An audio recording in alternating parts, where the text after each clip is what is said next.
see if this rings true for you. You're in a crowd of people, say in a restaurant, something like that. You're sitting there, you're nodding away. You haven't really got a clue what the person is saying to you. You're just hoping that you say the right thing at the right time. Or maybe you're finding that you just have the volume on the television much higher than, say, the rest of the family. It would seem that when you reach a certain age, you experience a little bit of denial when it comes to checking your hearing. Tell you more about his own experience. Colin Plales is here from Newark. Good morning. Good morning to you, Mark. Give me an idea of when you realised that something wasn't quite right with your hearing. I would think it's about 10 years ago, but I didn't take action about it until about 5 years ago, which is part of the process, I think, the denial you enter into. And very simple, really, things in everyday life, as simple as you're listening to a joke and you're with your chums around and they give you the last line and they go a little bit quicker when they come to the last line, they drop their voice and you can't hear the punchline.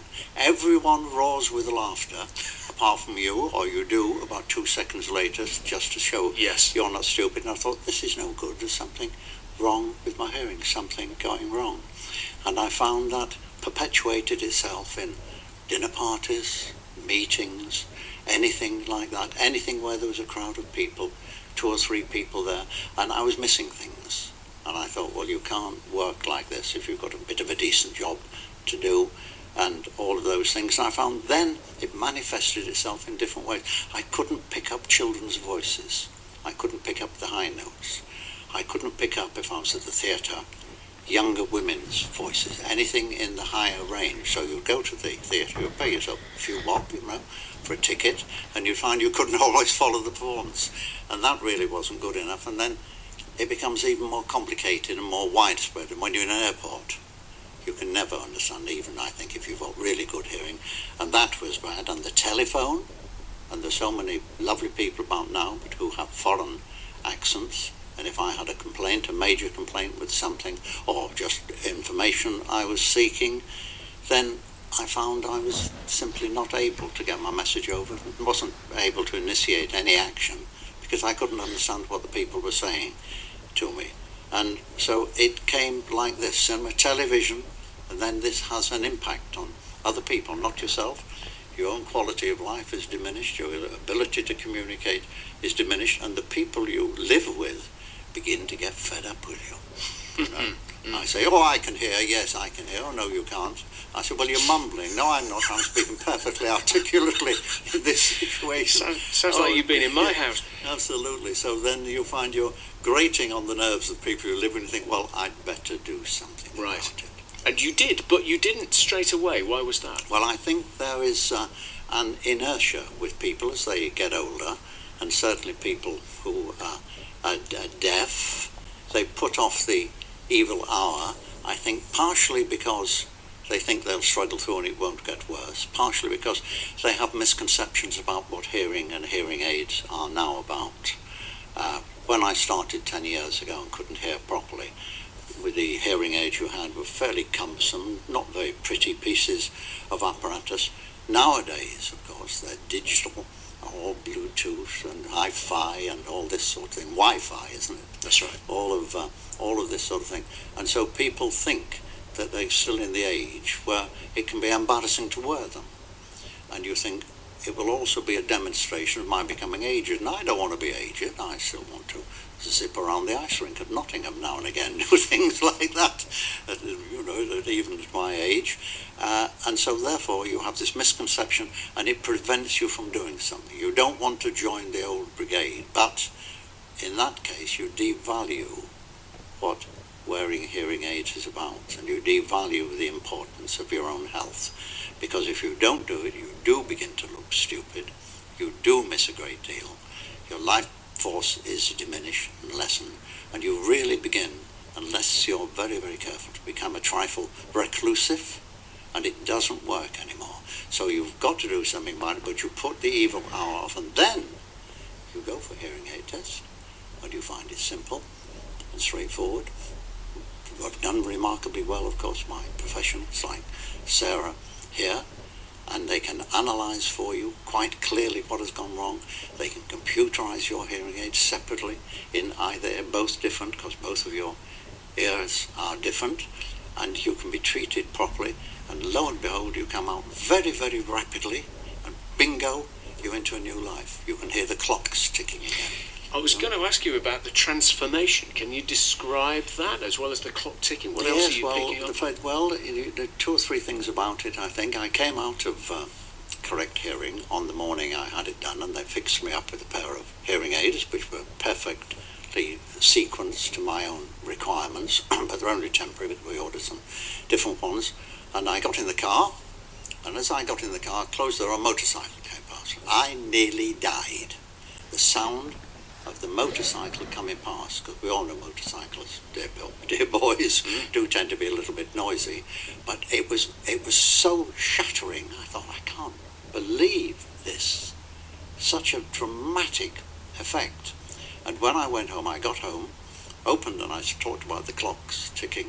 I've got an old clock there which has been there 60 years, used to do my homework by it, and when I went in my study room, I heard tick tock, tick tock. I didn't know the clock ticked. It hadn't ticked as far as I was concerned for 40 years. Also, it meant I could begin to play a clearer role again in the things I was doing. When I went into meetings, I could hear what people say. I could articulate my arguments again and take a greater part altogether.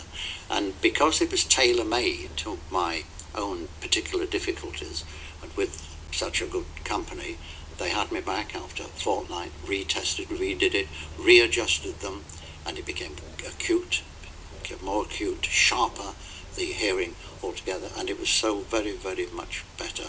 And I didn't know then why I hesitated for so long.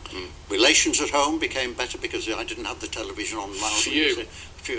So that was a plus point as well, wasn't it? So all of those things happened. But I did learn that I had to work at it, and I think this is very important to anyone listening who thinks they can't hear properly and might want to go to have a hearing session, have a hearing aid. It's no use just taking for granted the high-flying technology of the people prescribing the aids. They will do everything technically to get you right.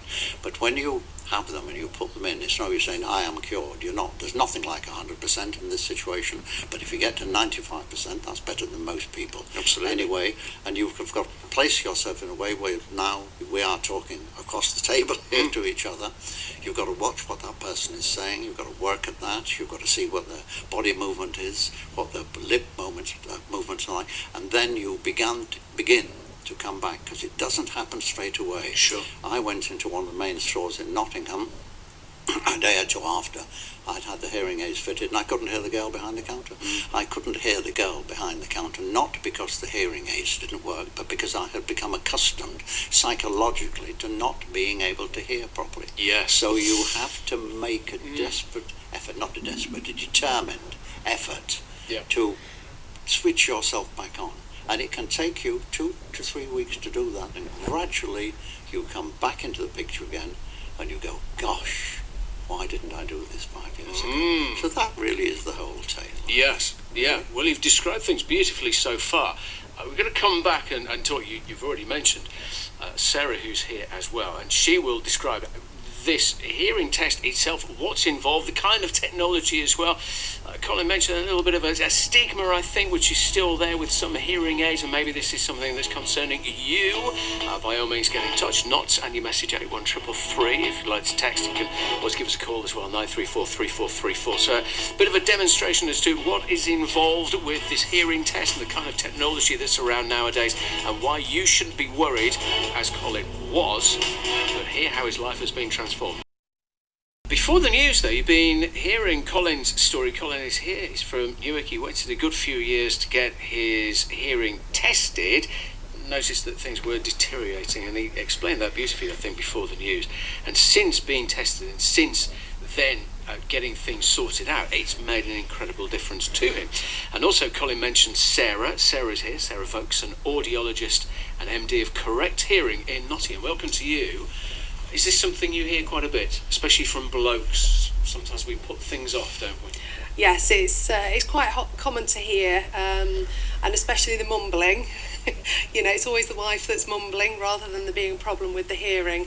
I think, people still associate hearing and hearing aids with old age.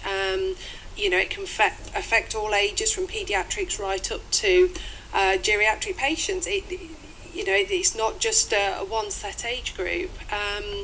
Hearing aids now are at a point where the technology's there that teenagers will be using, all Bluetooth technology, and you can use a telephone, not have to put it to your ear, it Bluetooth straight to your hearing aids, Bluetooth television to the hearing aids. A lot has changed, but the stigma that people have is the brown banana behind the ear and unsightly looking. And if you look at Colin, you can't even see he's wearing anything. I was wondering before. I was thinking, where's he hidden his hearing aid? But it's there. Yeah. It's just ever so discreet. I'm looking straight at him now, and I literally can't see where his hearing aid might be. Yeah. Talk about hearing aids again in just a minute, but the actual process of testing someone's hearing, how do you do that? So somebody would contact us, we'd take a history of all the issues that they're having, we'd then do an inspection of their ears.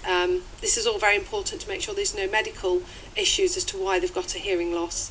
We would then do a hearing test, so we put some headphones on and play some pure tones through the headphones. They would then push a button to say whether they've been able to hear them, and obviously if they don't hear them, they don't push the button. And that gives us an idea across the frequency range what hearing they've got, because it's not necessarily that you've got hearing loss across all the frequencies. As Colin rightfully said earlier, it tends to be quite common to lose your high frequencies first, which unfortunately give you the clarity of hearing and the beginnings and the ends of words, which is why a lot of people feel that everybody's mumbling, and it's actually their hearing loss that's causing the problem. Time was, especially in our neck of the woods, I guess, when people were working in industries, mining for one, where it's very noisy, and that would obviously affect people's hearing. What's the biggest cause of hearing loss these days?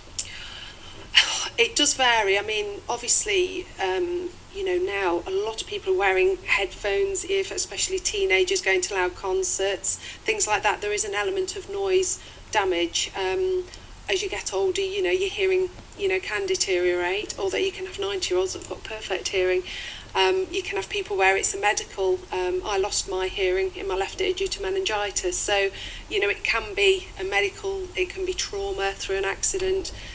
As you say, it can be noise induced. You can be born, it can be a congenital loss. So there's lots of different reasons, but I would say the main reason is as you are sort of getting older, and ear damage through listening in different environments can have a huge impact on that.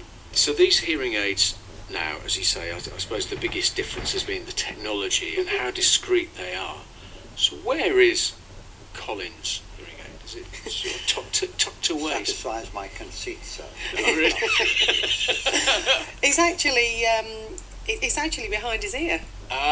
He's wearing glasses, so is it attached to the arm of the glasses? No, not at all. Separate? It's actually separate, but because it's been fitted very accurately to the ear, it's just a very thin tube that goes down here and into the ear. So I literally couldn't see that. No, and I don't think a lot of people notice that you're wearing. People don't know, and that's good. And if you're a lady, of course, you can grow your hair longer and it's more full. Yep. There's no chance of seeing them at all. Yeah. So it is so very different, and it is so important your appearance is right. It's a confidence thing. Yes, it works. Yeah. It works. We talk about the cost of hearing aids there. Well, firstly, can you get this on the NHS first? Yes, the NHS do a fantastic job. My route started in the NHS. I worked for 10 years within the NHS. They do provide digital hearing aids. Unfortunately, the digital hearing aids that are provided, they can only have certain models, whereas I'm independent, so I can issue pretty much any hearing aid that's on the market. So, we have got better technology that we can provide. But, if you've got a hearing loss, whether you go to the NHS or you go privately, the main essence is getting your hearing sorted. And the guys at Roadwalk House do a fantastic job. It's just that if you want that technology that's Bluetoothed and you want the extra bits to be able to help, then obviously the private sector, we've got a lot more choice as to what's available. How much would it be? It varies, from sort of a few £100 up to a few £1,000, depending on how far you want to go with your hearing. There's about 300 different types of hearing aid, so there are hearing aids to suit every budget. So when somebody comes in front of me, you do a full history, find out the problems that they're having, and then you would then ascertain, well, what technology is going to be best. If you've got somebody that's literally just sat in the house all day just wanting to watch television, then they would only need something fairly basic. Whereas if you've got a barrister, as we have, a couple of barristers, they need to be able to hear absolutely everything. So top of the range technology really is the way they need to go. So it's on an individual basis, but we do a free assessment, and then from that we can then either say you might be better going to the NHS. They'll have the perfect solution for you, or it might be that they need that bit more technology to help them to move forward with their hearing. Sure. Don't put it off. Go and see someone like Sarah. Excellent. Good advice. Thank you very much indeed, Sarah. Good to meet you as well, Colin. Thank you for having us. Thank you very much indeed for your beautiful illustration of how things have been turned around for you.